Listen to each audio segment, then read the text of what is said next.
जय श्री राम। प्यारे दोस्तों, भारत देश में एक महान कवि हुए हैं मैथिली शरण गुप्त, जिन्होंने साकेत में यानी के श्री अयोध्या नगरी की भरत की माता कैकेयी के लांछन को दूर करने का प्रयास किया है। श्री राम प्रभु से इतना अधिक स्नेह करने वाली कैकेयी माता इतनी अधिक कठोर कैसे हो गई कि उन्होंने राम जी को वनवास दे डाला।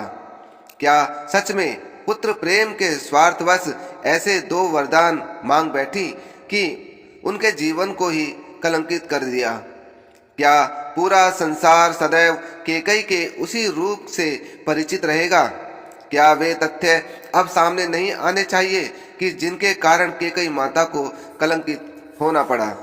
आइए जानते हैं कैकेयी माता निंदा की पात्र है या वंदना की, अथवा तो कैकेयी श्री रघुवंश का हित चाहती थी या फिर अनहित। एक संत का तो यहाँ तक कहना है कि कैकेयी माता वंदनीय और सिर्फ वंदनीय ही है। उन महान संत ने बतलाया है कि श्रवण कुमार के पिता रत्न ऋषि नंदीग्राम के राजा अश्वपति के राजपुरोहित थे और माता कैकेयी राजा अश्वपति की बेटी थी। श्रवण के पिता रत्न ऋषि ने कैकेयी को सभी शस्त्र वेद और प्राण की शिक्षा दी। प्यारे दोस्तों, एक दिन बातों ही बातों में अयोध्या के नरेश श्री महाराज दशरथ जी की चर्चा चल पड़ी।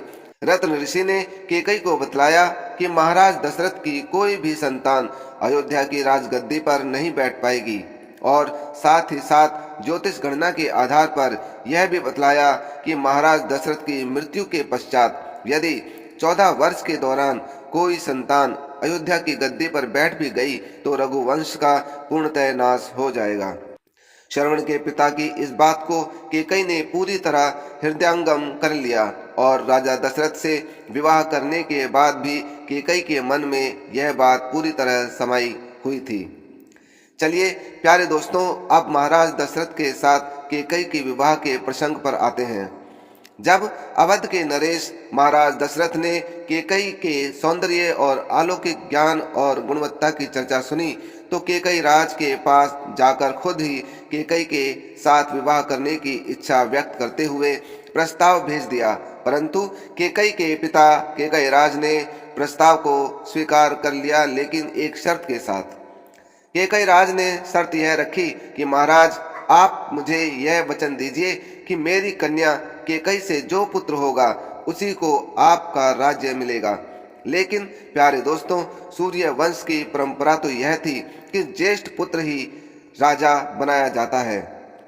लेकिन उस समय राजा दशरथ की मानसिक स्थिति ऐसी थी कि जिसको धर्म धुरंधर महाराज दशरथ के लिए प्रयुक्त करना उचित नहीं लगता, और महाराज दशरथ ने कैकेयी के पिता की शर्त को स्वीकार कर कैकेयी के साथ विवाह कर लिया। कैकेयी से विवाह करने के बाद जब राम के राज तिलक करने का अवसर आया तो बुद्धिमती कैकेयी को श्रवण के पिता राजपुरोहित के उस कथन का स्मरण हो आया और उसने यह निश्चय कर लिया कि वह अपने प्रिय पुत्र श्री राम प्रभु को रघुवंश के विनाश का कारण नहीं बनने देगी, और वही हुआ भी।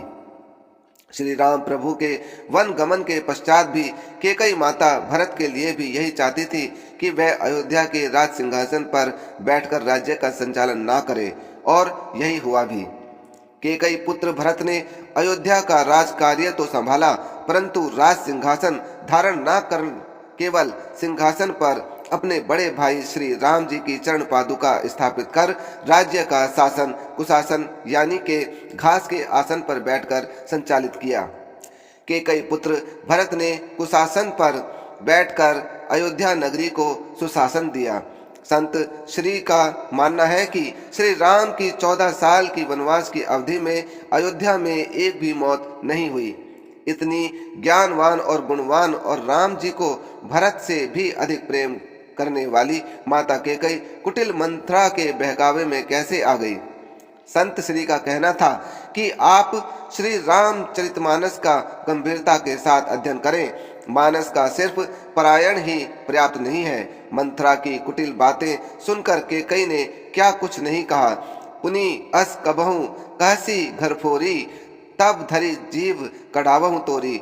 और फिर तुलसी बाबा ने एक दोहे के केकई के मुख से यह कहलवाया, काने खोरे कुबरे कुटिल कुचाली जानी, तिये बिसेखी पुनि चेरी कही भरत मातु मुस्कानी।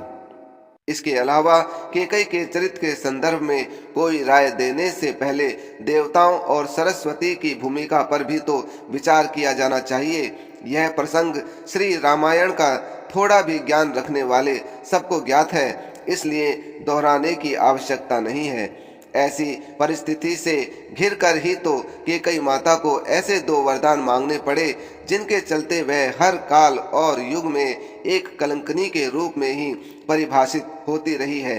अपने जिस पुत्र भरत के लिए अयोध्या का राज्य मांगा, उसी पुत्र से केकई को कितनी लांछना भोगनी पड़ी। जऊ पई कुरुचि रही अति तोही, जन्मत काहे न मारे मोही। भरत ने अपनी माता के प्रति जैसे कुवचन पापनी सबहि भांति कुलनासा कहे, उनको भी केकई माता रघुवंश की सुरक्षा के लिए सहन कर गई। भरत ने इस चौपाई में तो एक माँ के प्रति वांछित किसी मर्यादा का ख्याल भी नहीं रखा। जब ते कुमति कुमत जेठयऊ, खंड खंड होई हृदय न गयऊ। बर मांगत मन भई नहीं पीरा, गरी न जी मुंह परेऊ न कीरा। इन शब्दों में भरत जी अपनी माता केकई की घोरतम निंदा करते हैं। भगवान राम ने भरत जी को चित्रकूट में केकई की इस तरह कठोरतम निंदा करने से रोका तो भरत जी ने कहा कि मैं अकेला केकई की निंदा नहीं कर रहा हूँ, बल्कि जननी कुमति जगतु सबु साखी, यहाँ तक कि निषाद राज की दृष्टि में भी केकई के चरित्र भी ऐसा ही है। केकय नंदनी मंदमती कठिन कुटिल पनुकीन। परंतु श्री रामचंद्र जी इस तरह के किसी मत से सहमत नहीं जान पड़ते। श्री राम प्रभु कहते हैं, दोसु देहि जननीहि जड़तेई, जिन गुर साधु सभा नहीं सेई।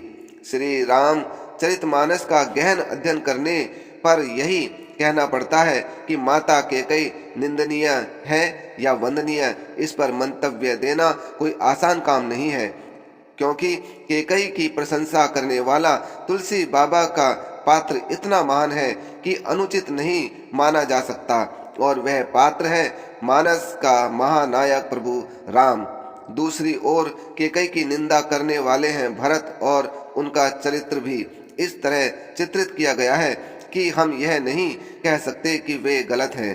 कुल मिलाकर रामायण में परिस्थितियां इस तरह रची गई हैं कि तुलसीदास बाबा ने मूर्त रूप से भले ही निंदनीय का रूप में प्रस्तुत किया है, लेकिन केकई माता के दो वरदान के परिणामों पर जाएं तो वे हर तरह से वंदनीय ही हैं।